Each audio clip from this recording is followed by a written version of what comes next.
saya Adelia Jan Fernanda dengan NIM 22401026. Pada kesempatan kali ini, saya akan memaparkan beberapa materi yang ada pada mata kuliah sejarah peradaban Islam.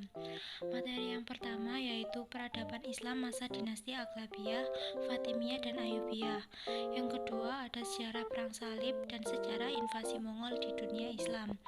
Yang ketiga ada sejarah peradaban Islam masa kerajaan Mughal India. Yang keempat ada peradaban Islam masa kerajaan Safawiyah di Persia Iran. Dan yang kelima ada sejarah peradaban Islam masa kerajaan Turki Utsmani. Kemudian yang terakhir ada sejarah peradaban Islam di Indonesia dan Islam Nusantara. Langsung saja pada materi yang pertama yaitu peradaban Islam masa dinasti Aghlabiyah, Fatimiyah, dan Ayyubiyah. Dinasti Aghlabiyah adalah salah satu dinasti Islam di Afrika Utara yang berkuasa kurang lebih 100 tahun. Wilayah kekuasaannya meliputi Ifriqiya, Algeria, dan Sisilia. Aghlabiyah memang merupakan dinasti kecil pada masa Abbasiyah, yang para penguasanya adalah berasal dari keluarga Bani Al-Aghlab, didirikan oleh Ibnu Aghlab, sehingga dinasti tersebut dinamakan Aghlabiyah. Awal mula terbentuknya dinasti tersebut yaitu ketika Baghdad di bawah pemerintahan Harun ar-Rasyid.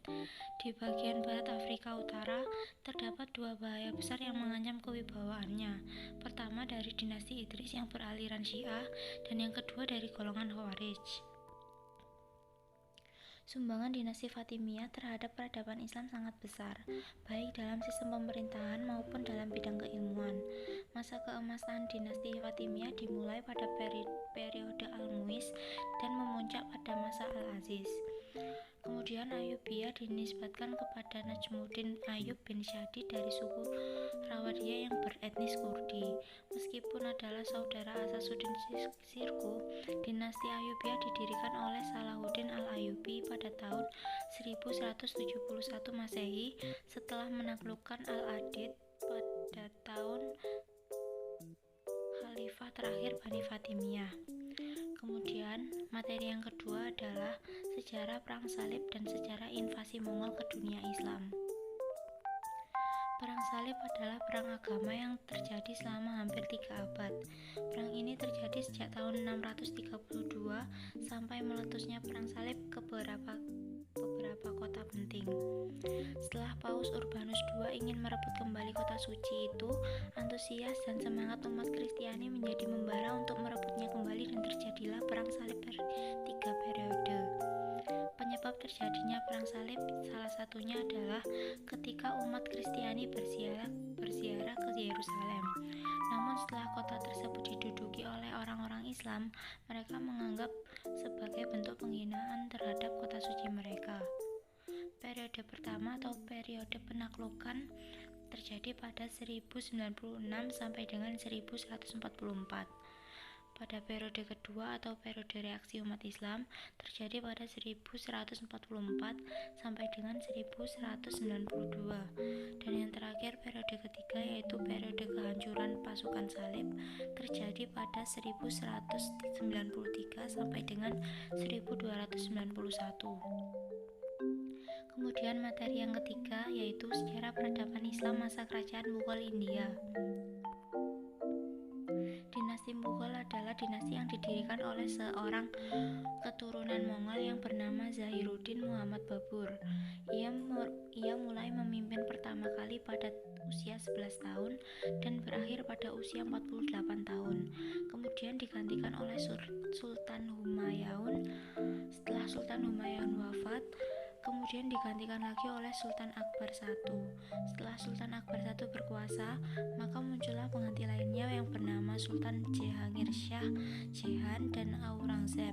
Sayangnya setelah masa Aurangzeb, dinasti Mughal mengalami fase kemunduran. Ini disebabkan karena para penggantinya adalah orang yang lemah sehingga kekuasaan dinasti Mughal berakhir pada masa Bahadur Shah karena dikalahkan oleh EIC. Sumbangsi dinasti Mughal terhadap pertumbuhan kebudayaan di India tentunya sangat banyak. Ini dibuktikan dengan banyaknya peninggalan bersejarah yang bernuansa Timur Tengah. Sebut saja Taj Mahal yang dibuat oleh Shah Jahan. Selain itu, ada pula bangunan bersejarah lainnya seperti Masjid Raya Delhi, Istana Lahore, dan bermacam-macam villa peninggalan Daulah Mughal. Kemudian bab selanjutnya adalah peradaban Islam masa kerajaan Safawiyah di Persia, Iran. Berdirinya kerajaan Safawi di Persia dimulai dengan gerakan tarekat keagamaan yang diprakarsai oleh Syafi al-Din. Tarekat ini bertujuan untuk memerangi orang-orang ingkar dan ahli bid'ah. Pada periode antara tahun 1301 sampai dengan 1447, Tarekat Syafawi masih merupakan gerakan murni keagamaan. Namun setelah memasuki periode antara tahun 1447 sampai dengan 1501, murid-murid Tarekat Syafawi mulai memasuki gerakan politik. Hingga pada tahun 1501, Ismail, pemimpin Tarekat Syafawi pada saat itu,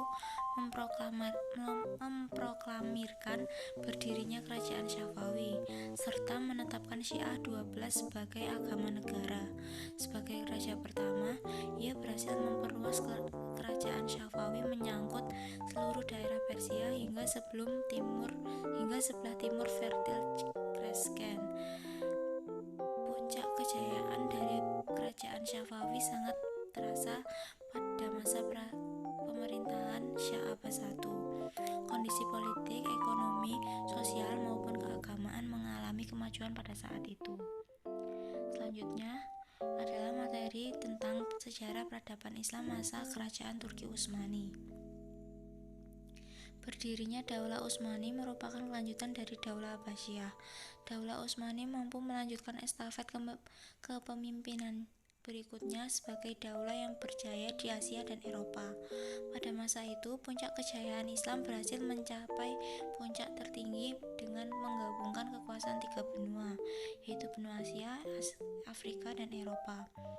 Riwayat Daulah Utsmani yang telah berdiri kurang lebih selama 625 tahun harus berakhir pada 3 Maret 1924 karena Majelis Nasional Agung dalam sidang sejak Februari 1924 memutuskan untuk menghapus jabatan khalifah. Daulah Utsmani berkuasa lebih dari 6 abad lamanya. Wilayah kekuasaannya meliputi sebagian Asia, Afrika, dan Eropa. Puncak kejayaan Daulah Utsmani berlangsung pada masa pemerintahan Sulaiman I, yaitu pada tahun 1520 sampai dengan 1566.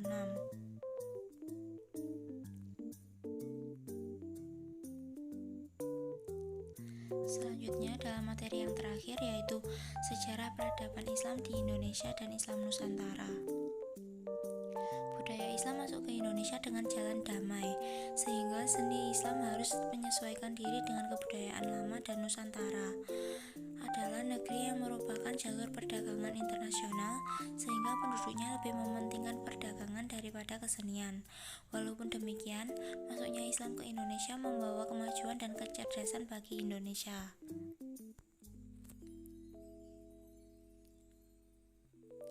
Baik, sekian yang bisa saya sampaikan.